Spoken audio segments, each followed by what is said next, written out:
오늘은 벌써 어느덧 서문 시리즈 18번째입니다. 18번째 잠언입니다. 이 잠언은 총 31장으로 되어 있는데 한 달이 보통 30일 아니면 31일이잖아요. 그래서 매일 한 장씩 이거를 한 달 동안 1년 365일 12번을 늘 이 잠언을 읽도록 하는 신앙적인 전통들을 우리는 익숙하게 알고 있습니다.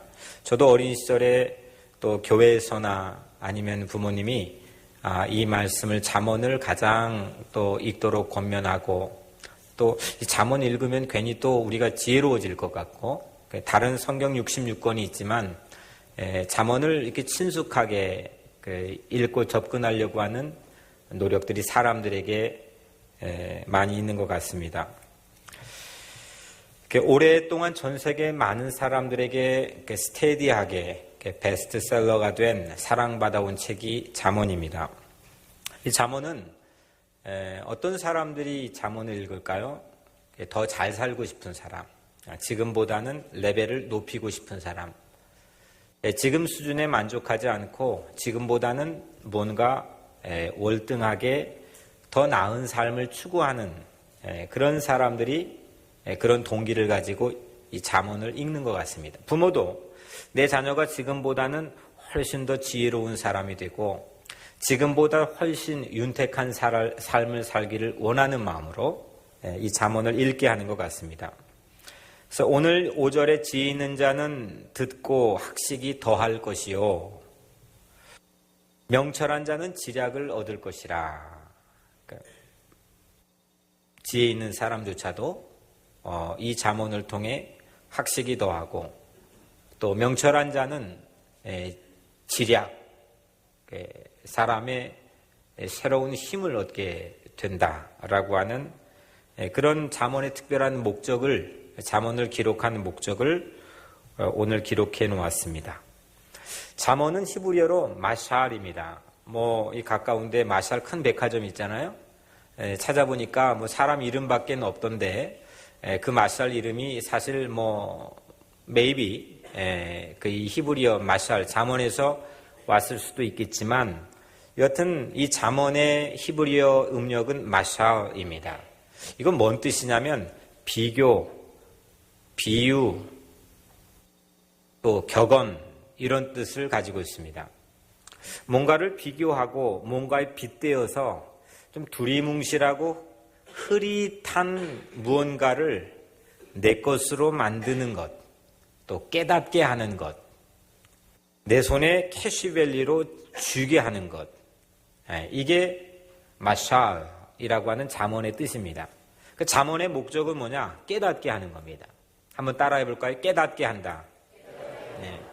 그 깨닫게 하는 건 뭐냐? 내 것이 되는 겁니다. 내 자기 것으로 만드는 겁니다. 매뉴얼을 아무리 잘 알고 교과서를 통해 아무리 많이 공부했어도 그건 내가 활용할 수 없으면 그건 내 것이라 말할 수가 없지요. 근데 그거를 내가 깨달았다. 내 것으로 만들었다. 내 것으로 소화했다. 내가 활용할 수 있다. 그게 오늘 잠언이 가지고 있는 목적입니다. 그런 잠언이 수록된 우리 잠언하면 지혜로 알고 있는데 이 지혜라고 하는 게 무엇일까? 제가 한 이야기를 통해서 그 지혜의 의미에 대해서 함께 생각하는 시간을 가져보려고 합니다. 옛날 한국에 오래된 영어 교과서에 실린 아마 여러분들이 익숙한 얘기일지도 모르겠지만 한국의 영어 교과서에 실린 이야기입니다.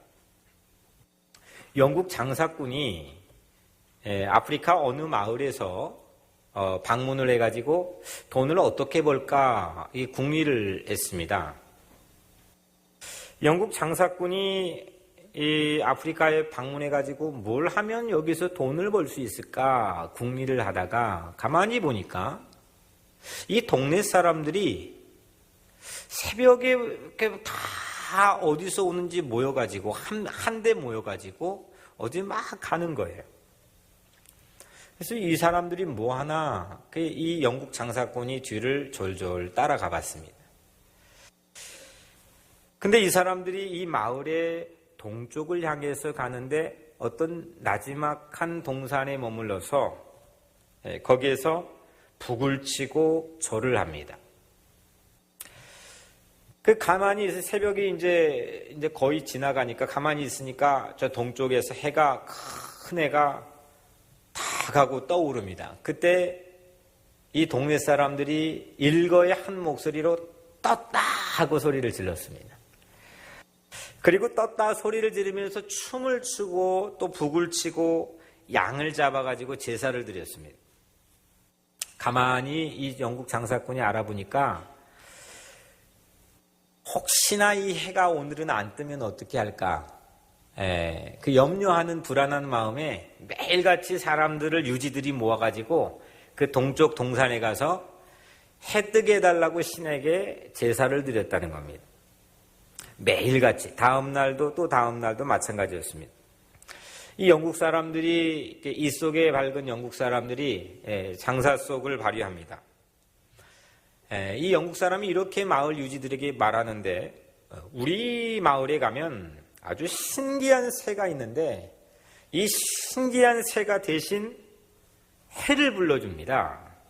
근데 그놈이 울면 해가 옵니다. 장사꾼은 흥정을 했습니다. 흥정 끝에 이제 다시 돌아갔다가 이 마을에 다시 방문할 때 이 장탁 한 마리를 가슴에 품고 왔습니다. 그래서 이 장탁이 새벽마다 꽃기요 하고 울면 조금 있다가 뭐가 떠요? 해가 뜨는 거예요. 얼마나 고마운 일입니까? 이제는 더 이상 마을 사람들 모아가지고 그 컴컴한데 어둠을 헤치고 거기 동쪽을 향해서 갈 필요도 없고 또 매일같이 양을 잡을 필요도 없고 아주 얼마나 고마운 일인지 모릅니다. 그 장사꾼은 흥정을 했기 때문에 상아를 받고 큰 상아를 받고 또 이 보석 보따리를 한 보따리를 받아가지고 자기 나라로 돌아갔습니다. 아프리카 동네 사람들은 아침마다 제사를 안 하게 되었으니까 정말 편안해졌습니다. 삶이 이게 좀 훨씬 여유로워졌습니다. 그런데 문제가 생겼습니다. 동네 전체가 갑자기 게을러졌습니다. 예전에 제사한 다음에 이 아침 새벽에 제사하고 또 해 맞이하고 매일같이 하는 불편한 일이었지만 그 다음에 밭일도 가고 또 사냥하러도 가고 또 여자들은 부엌일도 하러 가고 이랬는데 이걸 멈춘 다음부터는 이상하게 마을이 점점점 더러워졌습니다. 그리고 아이들도 버르장머리가 사나워지고 정말 점점 대책이 서지 않는 일들이 비일비재하게 일어났습니다. 모든 게 주변에서 하나씩 무너져 가기 시작했습니다. 이윽고 이 동네 사람들이 제사를 지냈던 그때를 그리워하기 시작합니다. 그리고 제사를 지내고 싶지만 그 장탁새가 대신 와가지고 해를 가져온다는 그 확신을 가지고 있기 때문에 제사를 또 다시 회복해 드릴 수도 없었습니다. 몇 달 후에 영국 장사꾼이 다시 왔습니다. 제발 우리 거 다 줄 테니까 이 새 좀 가져가 달라고. 결국은 그 새를 가져갔고 이 마을은 다시 예전처럼 해를 정말 이 오늘 해가 뜰까? 우리가 생각하기엔 정말 바보스럽고 멍청한 일 같지만 그 마을 사람도 그렇게 생각을 했습니다. 정말 해가 뜰까? 신에게 꼭 해를 보내달라고, 오늘 또 보내달라고 두렵고 떨리는 마음으로 매일같이 제사를 하며 다시 그 마을에 활기를 되찾았다라고 하는 이야기가 우리 옛날 한국의 영어 교과서에 실린 스토리입니다. 장탁으로 편리해졌습니다. 되게 편리해졌습니다. 여유로워졌습니다. 아침이 넉넉해졌습니다. 그렇지만 마을은 점점 더 나빠졌습니다. 레벨 다운되었습니다. 이걸 선택한 사람들의 생각을 우리가 지혜가 있다라고 말할 수 없습니다. 세상은 우리에게 편리하고 또 훨씬 더 여유롭고 윤택한 삶을 살도록 자꾸 머리를 굴리게 합니다. 순간적인 선택과 방향 설정을 하도록 우리에게 도전해 옵니다. 기준이 오늘날은 그겁니다. 아이폰도 어떻게 하면 터치를 빠르게 하고 빠르게 어프로치를 하고 많은 것들이 우리 일상의 많은 주변의 것들이 거기를 우리를 완전히 익숙하게 만들게 합니다. 삶을 지키는 것, 그 마을의 공동체를 지키는 것, 그 마을의 삶이 생존할 수 있도록 질서를 지키게 하는 것, 사실은 이게 참다운 지혜입니다. 지혜는 우리는 보통 그 머리를 잘 쓰는 사람, 처세를 잘하는 사람, 오늘날 이 인포메이션, 정보를 가능한 한 한꺼번에 많이 다량 수집할 수 있는 사람, 이런 사람을 지혜가 있다라고 세상에는 생각합니다. 그런데 성경이 오늘 잠언이 말하고 있는 지혜는 그렇게 말하고 있지 않습니다. 그렇게 지혜를 선택해서 훨씬 더 나아지는 듯하지만 점점 우리가 살고 있는 지구촌은 매우 나빠져 가기 시작합니다. 불편한 거는 조금씩 없어져 갈지는 모르지만 신약을 개발하면 개발할수록 그거의 기하급수적으로 새로운 병들은 세상에 만들어집니다. 신약을 개발하는 것도 이번에 유행 가서 들어보니까 그 포커스 자체가 선진국에 한 95%를 제약회사가 95%의 이 투자를 선진국에 필요한 병들의 약만 개발합니다. 점차적으로 뭔가 세상이 개발되고 좋아지고 하는 것 같지만 세상이 그렇다고 꼭 좋아지는 것만은 아닌 것 같습니다. 참 지혜가 뭘까? 그러면 진짜 지혜가 뭘까?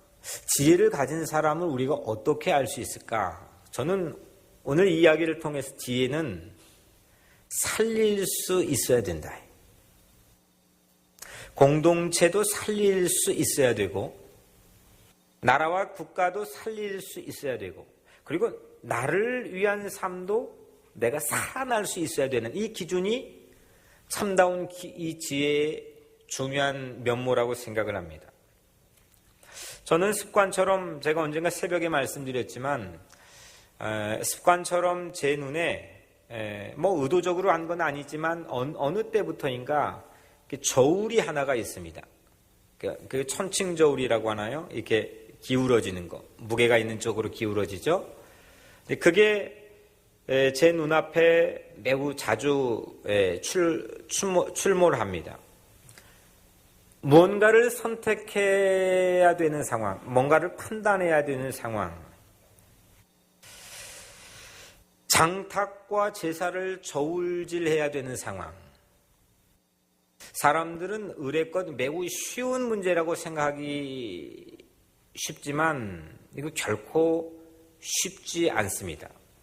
저도 의도적으로 이거 올려놓고 제가 틀렸구나, 이거 잘못됐구나 점수를 못 맞을 때도 참 많이 있습니다. 결코 쉽지가 않습니다. 사람이 무거운 거를 결정해 선택할 수 있는 그 지혜가 우리 사람에게 있는 것 같지만 그게 매우 익숙하지가 않습니다. 세상에 똑똑하다는 정치인들 보면 가끔 비상식적인 선택을 해서 이거 참 무한당할 때도 참 많이 있는 걸 우리는 매스컴을 통해 보지 않습니까? 말도 되지 않는 선택을 나라도 충분히 해볼 법한 선택을 그걸 마다하고 다른 걸 선택해서 패가망신하는 경우들도 허다합니다. 그냥 우리 교회 유치부 아이들에게 물어봐도 어떤 게 무겁니? 물어보면 너무 뻔한 사실인데 그걸 모르고 잘못된 선택을 해서 우리에게 어려움이 닥칠 때도 있습니다. 이게 결코 쉬운 게 아닙니다. 저는 그래서 교회 목회를 할 때도 또 중요한 선택을 해야 되는 순간에도 우선 1차적으로 저도 모르게 그 저울을 제 눈앞에 올려놓습니다. 뭐가 무거울까? 뭐가 진짜 중요한 걸까? 근데 그 무거운 거에 중요한 관심은 살릴 수 있어야 된다는 겁니다. 누군가를, 또 공동체를, 가정을, 나를 살릴 수 있어야 된다는 것. 이것이 바로 이 지혜로운 삶의 모습이라고 생각합니다. 그래서 마샬이라고 하는 이 잠언은 저울의 정밀도를 묻고 있습니다. 과연 여러분들이 가지고 있는 저울은 정확하십니까?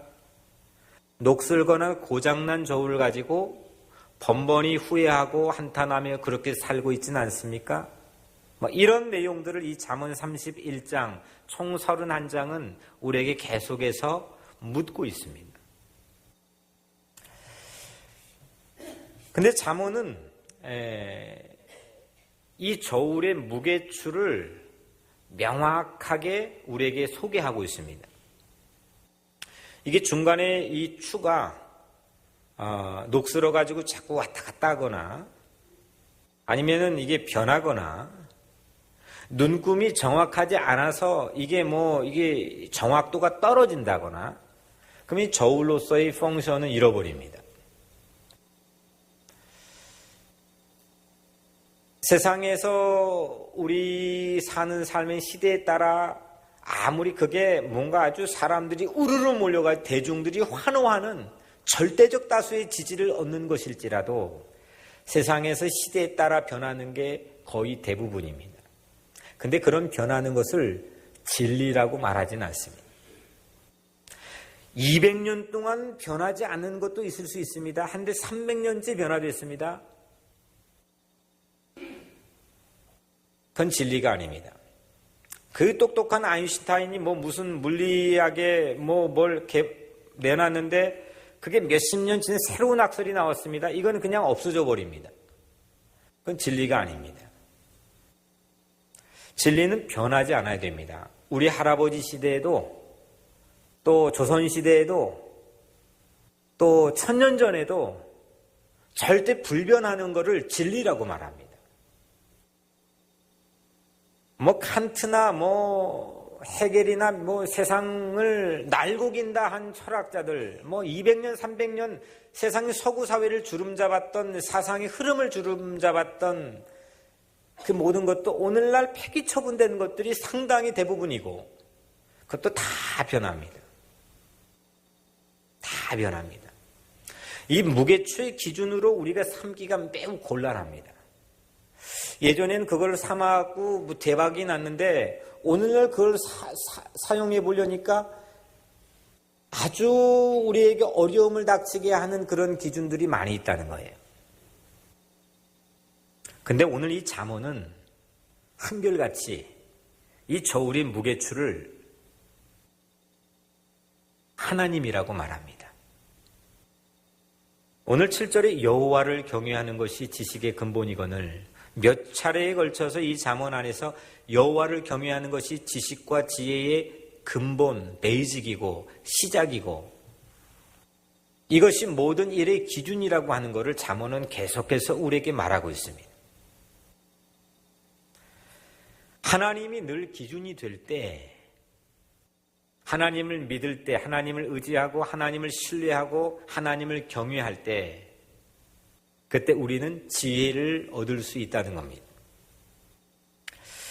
그런데 특별히 오늘 이 잠언이 만들어진 배경은 한국에서 만들어진 건 아니지요. 이거는 잠언은 저기 이스라엘 땅 유대인들의 이 텃밭에서 만들어진 책입니다. 물론 하나님께서 우리 인간에게 주신 책이지만 이 책이 만들어진 배경은 유대인들의 문화 가운데서 만들어졌습니다. 유대인들이 좀 마음에 안 드는 부분들도 있고 좀 얄미운 부분도 있고 아주 그냥 구두쇠 같은 부분들도 있고 여러모로 부정적인 부분들도 있지만 세계가 공히 인정하는 한 가지는 유대인들 주이시들 지혜는 거의 독보적인 세계 챔피언 수준입니다.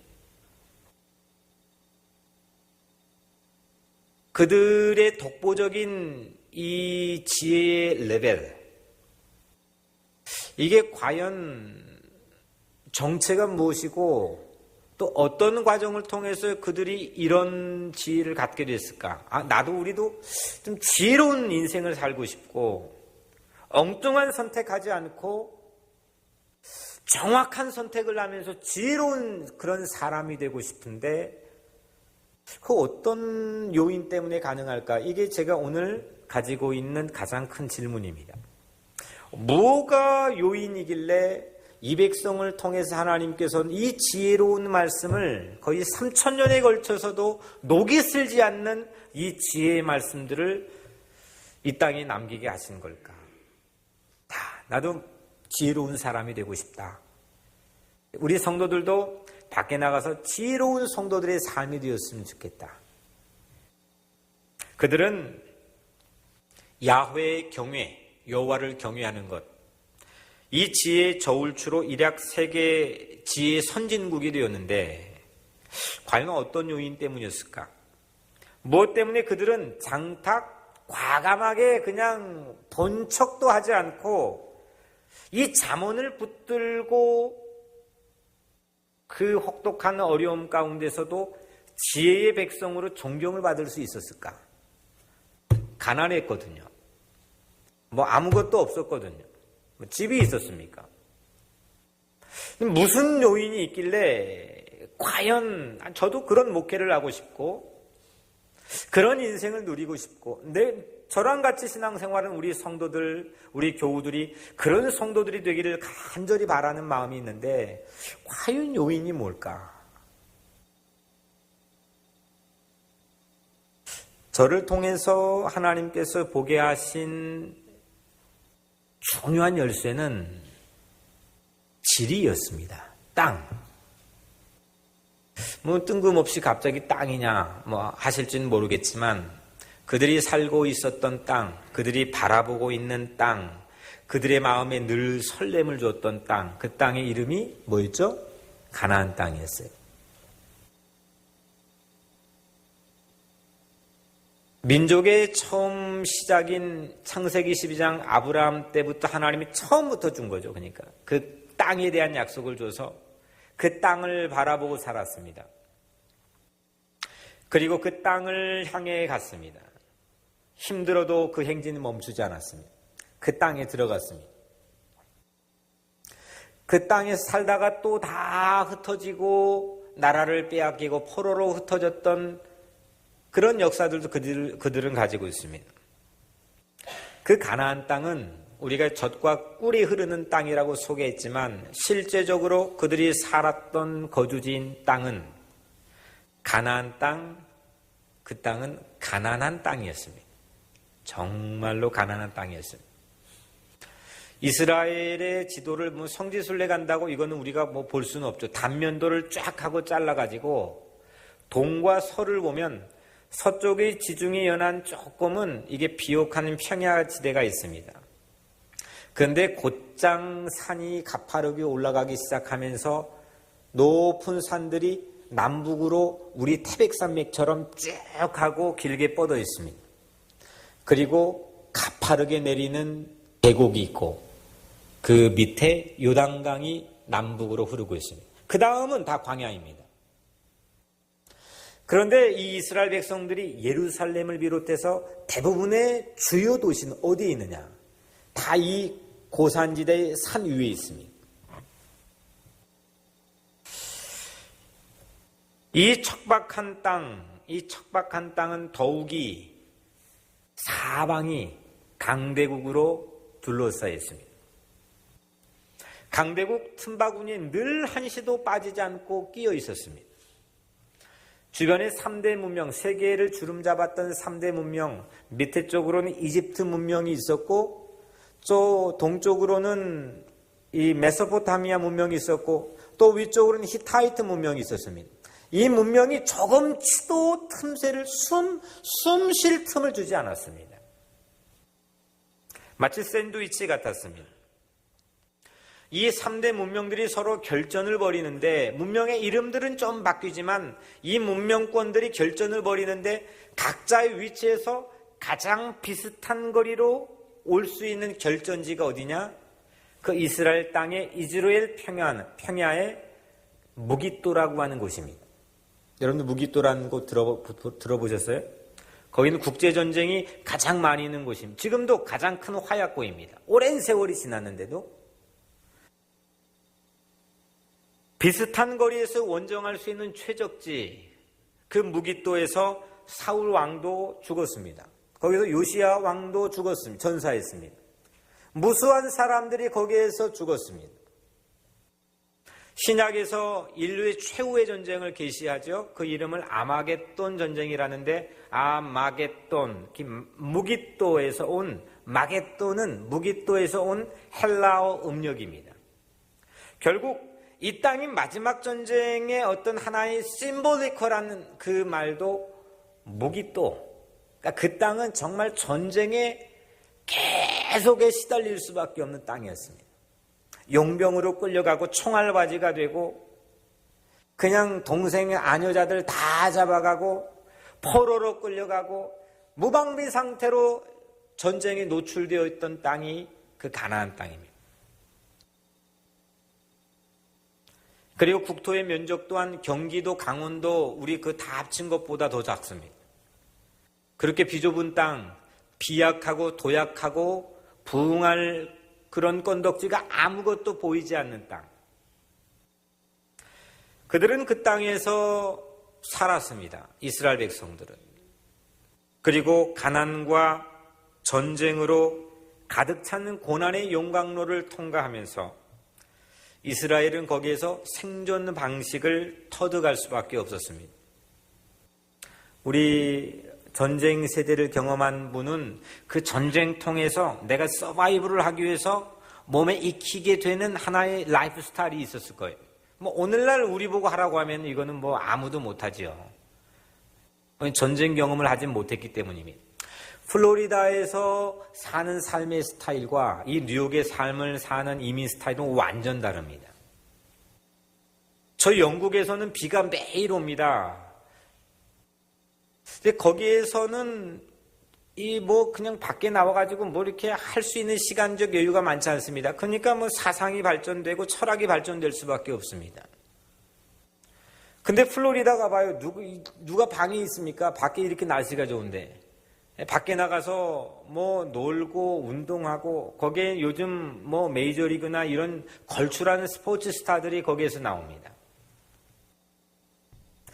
자기가 살아가는 삶의 자리에서 뭔가 주변에 도전해오는 환경을 극복하기 위해서 자기가 거기에 맞게끔 이기기 위해 생존하는 그런 라이프 스타일의 방식이 있다는 겁니다. 그게 바로 이스라엘 백성의 잠언입니다. 잠언은 한 사람이 솔로몬만 인게 아굴의 잠언도 있고 여러 가지 있지만 그냥 한 사람이 앉아서 책상에 앉아가지고 쭉 하고 그렇게 쓴 책이 저는 아니라고 생각합니다. 잠언은 그들이 그 척박한 가난한 고난의 용광로를 통과하면서 자기들이 생존해야만 되는 절박한 삶의 자리에서 터득한, 깨닫게 된, 내 거로 만든, 내 손에 캐시밸리로 가지게 된 그 지혜, 그것이 그들의 잠언입니다. 6절의 잠언과 비유와 지혜 있는 자의 말과 그 오묘한 말을 깨달으리라. 한번 따라해 볼까요? 깨달으리라. 그들은 깨달았어요. 아니 그걸 알고 있으면 뭐예요? 활용을 못하면. 그 매뉴얼을 내가 봤으면 뭐예요?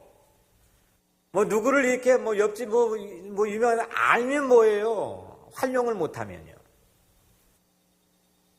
이스라엘 백성의 제가 이 본문을 묵상하면 가장 큰 파워는 뭐냐?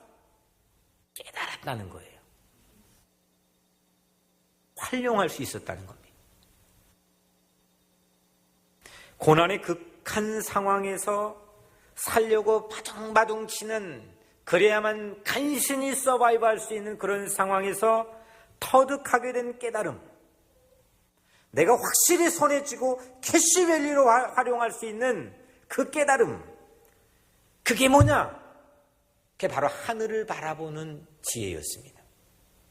사방이 꽉 꽉꽉 막혀 틈새가 보이지 않는데 어디를 봅니까? 뭘 빠져나갈 구멍이 있습니까? 근데 그들이 해도 되지 않는 그런 절박한 상황에서 하늘을 바라보고 하나님을 경외하고 하나님을 의지하는 최고의 지혜를 얻었습니다. 이게 바로 잠언이 말하는 겁니다. 고난의 극한 상황에 살려고 터득한 깨달음은 하나님께 부르짖는 깨달음입니다. 하나님께 부르짖는 지혜입니다. 아니 목사님, 하나님께 부르짖고 기도하는 게 뭐 특별한 이 지혜입니까? 하나님께 부르짖는 게 최고의 지혜이고 하늘을 향해 바라보는 게 최고의 지혜라고 말하는 게 잠언입니다. 기도를 안 해보면 그 엔진 돌아가는 동력의 파워를 우리가 알 수가 없죠. 그렇게 하면 된다더라 매뉴얼은 알고 있지만 내가 활용할 수 있는 방법은 전혀 알지는 못합니다. 근데 이스라엘 백성들은 그걸 체험 가운데서 자기 삶의 자리에서 그렇게 할 수밖에 없는 그런 거주지에서 하나님께 부르짖는 게, 하나님을 경외하는 게 자기 삶의 최고의 지혜라고 하는 것을 확실히 알았습니다. 모든 생존수단이 꽉 막힌 사람, 그런 사람 우리 가운데 있겠죠. 뭐 이렇게 융통조차도 조금의 틈새도 나에게 허락해 주지 않고 유학을 왔던 여기에 비즈니스를 시작했건 뭔가 좀 새로운 삶에 대한 도전을 가지고 뭘 해봤건 그냥 가슴 답답해가지고 아무것도 되지 않고 사방이 꽉 막혀서 생존 수단이 없는 사람, 그렇게 사방으로 꽉 막혀 하늘을 향해 부르짖고 생명을 걸고 부르짖는 길밖에 없는 야훼의 경외, 그 지혜를 이스라엘 백성들은 깨달았다는 거예요. 오늘 여러분들이 그 지혜를 깨닫게 되기를 주의 이름으로 간절히 축원합니다. 제가 만약에 BBCN 뱅크 가가지고 그냥 무이자로 돈을 많이 전 비즈니스를 하지는 않지만 많이 아주 어마어마하게 아무 조건 없이 무상으로 융통해질 수 있다 하면 제가 우리 교회 성도들에게 소개를 해줄 겁니다. 그러면 가서 도움을 요청할 손길들이 적지 않겠지요. 그걸 미천 삼아서 투자해가지고 좋은 장사의 기회로 삼을 수도 있겠죠. 그거 확실하기 때문에 거기 가는 겁니다. 거기 가서 그렇게 하는, 투자하고 살려내는 사람 지혜 있다고 말할 겁니다. 근데 이스라엘 백성들은 아무것도 없었어요. 가난했다니까요. 조금만 하면은 쉴 틈 없이 누군가 공격해댔습니다. 그래서 그들은 하나님께 융통을 얻는 방법을 알았습니다. 내가 이게 노크할 때가 확실히 알게 된 겁니다. 그래서 그들은 야훼의 경외, 여호와를 경외하는, 하나님께 부르짖는 지혜를 얻었습니다. 야훼의 경외는 그래서 연약해진 사람만이 자기 것으로 만들어 깨닫게 된 참다운 지혜입니다. 연약해질 수도 있는 상황에서가 아니고 연약해진 사람, 연약해질 수밖에 없는 상황, 낮아진 자리에서만 하나님께 부르짖는 거예요. 높아진 자리에서는 그렇게 프리텐드만 하는 거지, 저는 이건 만고불변의 법칙이라고 생각합니다. 사실은 내가 높아졌는데 뭘 아쉽다고 누구를 찾고 누구에게 부탁을 합니까? 내가 하나님께 기도하는 프리텐드는 할 수 있겠지만 내가 하나님께 쫙 히브리어로 하나님께 부르짖고 하나님께 내 상황인 모든 신고를 아뢰는 그런 지혜를 우리가 얻기는 매우 곤란할 거라고 생각합니다. 엘빈 토플러가 미래학자, 세계 지금까지도 수없는 사람들이 여전히 책을 읽고 있는 세계 최고의 베스트셀러 가운데 하나인데, 엘빈 토플러가 말한 세계를 지배하는 3대 권력, 3대 권력이 무력, 경제력, 지력, 오늘날로 말하면 국방력, 경제력, 또 정보력. 와, 그게 뭐 옛날에는 정보력 같은 거는 끼지도 못했던 시대에 책을 썼는데 얘 대단한 미래학자다. 우리 박수 쳐줄 수 있겠죠. 하지만 오늘 이 잠언은 훨씬 더 고리타분한 옛날 클래식한 시절에 지금부터 3,000년 전에, 30년 전이 아니고 3,000년 전에 미래학에 대해서 완전한 새로운 제4의 힘을 우리에게 말해주고 있습니다. 하나님께 부르짖고 하나님을 의지하는 믿음 말입니다. 오늘 여러분들의 마음에 그 네 번째 세계를 지배하는 힘인 이 믿음을 여러분들 갖게 되기를 주의 이름으로 간절히 축원합니다. 믿는다는 게 너무 우리가 구태의연하게 많이 사용하니까 옆집 그냥 개들도 가져갈 수 있는 것처럼 여러분들 생각하지만 천만에요. 믿음 아무나 갖는 게 아닙니다. 내가 하나님을 의지할 수 있다는 것, 이거 교회 오픈시켜놓고 열쇠 주고 하니까 뭐 누구나 와서 그냥 부르짖을 수 있다? 아무나 할 수 있는 게 아닐걸요? 하나님하고 내가 친해질 수 있다? 아무나 할 수 있는 게 아닙니다. 그게 바로 유대인들이 자랑하는 지혜입니다. 그걸 깨닫고 활용할 수 있는 제3계를 지배하는 제4의 힘을 국방력도 없었고요. 지력을 쌓을 수 있는 토대, 학교도 그들은 없었고요. 부족했고요. 그리고 그들은 경제력도 부족했었습니다. 그런데 제4의 힘인 믿음을 가지고 흩어져 있는 디아스포라의 상황에서도 그 제4의 힘을 멈추지 않고 계속 가동했습니다. 그 믿음의 지혜를 이스라엘의 빈약하고 가난한 자리를 통해서 그들은 얻었습니다.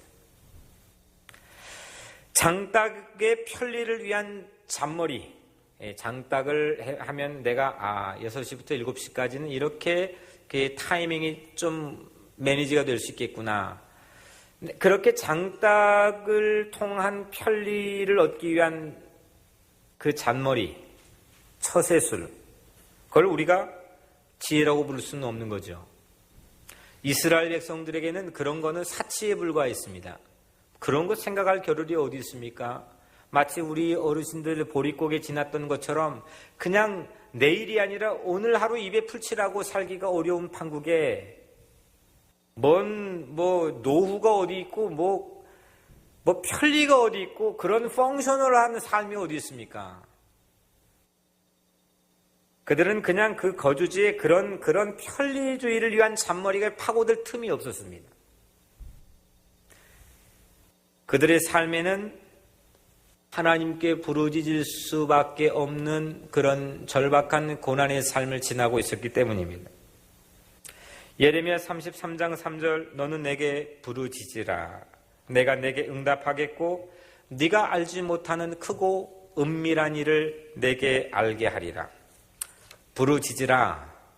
그 예레미야라는 한 예언자도 나라를 빼앗기기 일보 직전에 눈물을 흘리며 통곡하며 일평생을 보낸 예레미야도 이 사실을 깨달았습니다. 부르짖는 게 아무나 할 수 있는 게 아니라는 거죠. 하나님을 바라보고 하나님 믿고 사는 것, 오늘 이 자리에 여러분들 앉아있는 것 시간 남아가지고 아무나 올 수 있는 게 아니라는 거죠. 다시 바꾸어 말하면 하나님께 부르짖지 않고선 살 수 없는 땅, 아무도 나를 도와줄 수 없어서 그것밖에 내게는 옵션이 남아있지 않아가지고 하나님께 부르짖지 않고서는 속이 터질 것 같은 그런 고난의 삶. 그래서 그 땅은 세상이 알지 못하는 크고 은밀한 놀라운 일을 알게 하는 지혜의 말씀들을 생산하지 않았습니까? 프로덕트 하지 않았습니까? 그 땅에 누가 살았습니까? 예수가 살았습니다. 그 땅에 누가 이사야가 살았습니다. 그 땅에 예레미야가 살았습니다. 수 없는 사람들이 거기에서 말들을 토해냈는데 그게 세상의 유래를 찾아볼 수 없는 기록물이 되어가지고 오늘 우리 손에 들려져 있는 캐논 경전이 되지 않았습니까? 이 지혜의 말씀들을 생산해낸 그 놀라운 공장들이 있는 땅, 그 땅이 바로 팔레스틴 이스라엘 땅입니다. 그 땅은 결코 겉보기 좋은 땅이 아니었습니다. 화려한 땅이 아니었고 편리를 옵션으로 놓고 선택할 수 있는 땅이 아니었습니다. 하지만 그 땅 고난의 땅이었지만 예수님이 말한 것 퍼블리시한 적도 없는데 그 말한 것들을 전해가지고 오늘 그 주옥 같은 말씀들이라고 수없는 사람들이 그 말씀을 붙들고 기도하고 그 말씀을 가지고 하나님께 예배를 합니다. 이런 놀라운 땅이 어디 있습니까? 그 공장이 뭐길래 가동이 되면 계속해서 기가 막히는 말들을 오늘날 주의 시대를 통해서도 여전히 세상에 풀부하고 있습니다. 그래서 이런 영적인 의미의 신령한 젖과 꿀이 흐르는 땅이라 말하는 거 아니겠습니까? 불편해도 연약해도 오늘 말씀 가운데 그들은 이렇게 자신감을 피력합니다. 4절 5절에 어리석은 자를 슬기롭게 하며, 어리석은 자 데려와봐라. 우리가 잠언을 통해 슬기롭게 할 수 있다는 겁니다. 젊은 자에게 지식과 근신함을 주기 위한 것이니 지혜 있는 자는 듣고 학식이 더할 것이요 명철한 자는 지략을 얻을 것이라. 확실한 레벨업입니다. 어리석은 자도 지혜로운 자도 젊은 자도 명철에 있는 어르신들도 모든 사람들에게 확실한 레벨업을 보장해주고 있는 책이 잠언입니다. 여러분들의 저울은 멀쩡합니까? 아예 나 정도는 우습게 생각하면서 그 무게를 선택하는 거에 매우 순발력 있게 할 수 있을 거라고 생각하십니까? 녹슬고 고장난 저울로 어리석은 선택을 하며 혹시 살진 않았습니까? 잠언 15장 24절 지혜로운 자는 위로 향한 생명길로 말미암음으로. 지혜는 다시 말씀드리지만 편리를 위한 정보수집이나 성공을 하기 위한 처세술이 아닙니다. 위로 향한 생명길로 가게 하는 깨달음, 살리는 거예요. 교회도 살리는 생각, 내 가정도 살려보려고 하는 생각. 조금 더 좀 이 프레임이 큰 사람은 이 국가도 좀 살려보려고 하는 생각 가지고 정치하고, 또 민족도 살려보려고 하는 생각 가지고 비전을 품고, 내가 살고 있는 이 마을 공동체를 살려보려고 하는 생각 가지고 그냥 장딱 오면은 내 편리해지겠다는 그런 펑셔널한 기능 가지고 내 회사에서 일하는 게 아니고, 그런 공부하는 게 아니고 세상을 살려보려고 하는 그런 사람에서 이런 놀라운 잠언과 지혜가 나올 수 있다는 겁니다. 생존할 수 있는 방안입니다. 이민생활 퍽퍽하시죠? 내가 정말 생존할 수 있을까? 내가 마지막까지 서바이브 할 수 있을까? 이런 불안이 엄습해 올 때가 우리에겐 참 많이 있지요. 지혜가 단지 잔머리가 아닌 생존 방식에서 길어 올린 거라면, 진짜 살고 죽는 거에서 단련된 거라면 이 땅의 최고 지혜는 단연코 예수 그리스도입니다. 고린도전서 1장 24절 그리스도는 하나님의 능력이요 그리스도는 하나님의 지혜니라. 하늘을 보며 하나님께 우리가 부르짖을 수 있게 된 그 한 가지 이유는 하나님께서 우리에게 보내주신 예수 그리스도가 계시기 때문 아닙니까?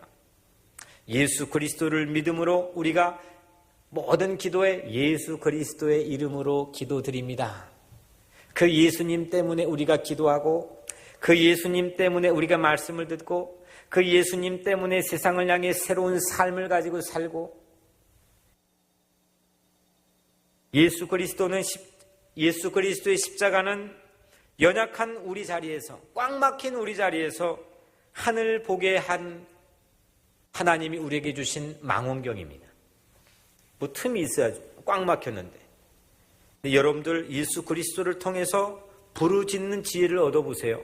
그러면 그 기도가, 그 부르짖음이 여러분들이 전혀 상상하지도 못한 크고 은밀한 일을 보게 하는 망원경이 될 줄로 믿습니다.